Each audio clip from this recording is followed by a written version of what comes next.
Let's start the topic of distinction between contract and agreement. Contract agreement contractல include ஆனது தான் agreement அப்படின்னு வந்து ப்ரீவியஸ் கிளாஸில் பார்த்துருக்கோம் மீனிங்கில். தென் ரெண்டுத்துக்கு என்ன டிஃப்ரென்ஸ் இருக்குது அப்படின்றது பார்க்க போகிறோம். 5 டிஃப்ரென்சஸ் இருக்குது. ஃபர்ஸ்ட் ஒன் வந்து டெஃபினேஷன். கான்ட்ராக்ட்ன்றது வந்து என்னென்னா லாவால் க்ரியேட் பண்ணது ஒரு அக்ரிமெண்ட் அப்படின்றாங்க. அதான் an agreement enforceable by law.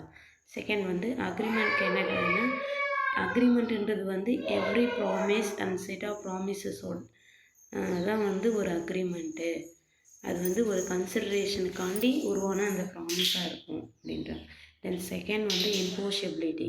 இது வந்து கான்ட்ராக்ட் வந்து எவ்ரி கான்ட்ராக்ட் இஸ் என்ஃபோர்ஷபிள், லா படி கிரியேட் ஆகும். ஆனால் அக்ரிமெண்ட் எல்லாமே வந்து என்னென்னா நாட் என்ஃபோர்ஷபிள், லா படி கிரியேட் ஆகலை அப்படின்ட்டாங்க. தென் தேர்ட் டிஃப்ரென்ஸ் வந்து இன்டர் ரிலேஷன்ஷிப்ன்றது வந்து கான்ட்ராக்டில் இன்க்ளூட் ஆனது தான் அக்ரிமெண்ட். அப்போது இதுக்கும் கான்ட்ராக்டுக்கும் அக்ரிமெண்ட்டுக்கும் இன்டர் ரிலேஷன்ஷிப் இருக்குன்றாங்க. நான் agreement does not include contract, அக்ரிமெண்ட்டில் இன்க்ளூட் ஆகலை கான்ட்ராக்ட் அப்படின்றேன்.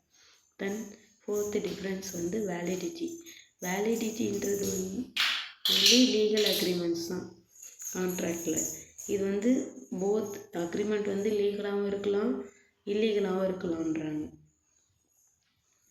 தென் ஃபிஃப்த் வந்து லீகல் ஆப்ளிகேஷன்ஸ் வந்து எவ்ரி கான்ட்ராக்டுமே கம்பல்சரி லீகல் ஆப்ளிகேஷன் கண்டெயின் ஆகிருக்குன்றாங்க. ஆனால் அக்ரிமெண்ட் வந்து not necessary.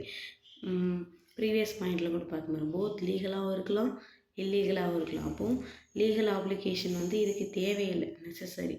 Certain formalities fulfil பண்ணும் இல்லையா, அது வந்து இது தேவையில்லைன்றாங்க. That's it.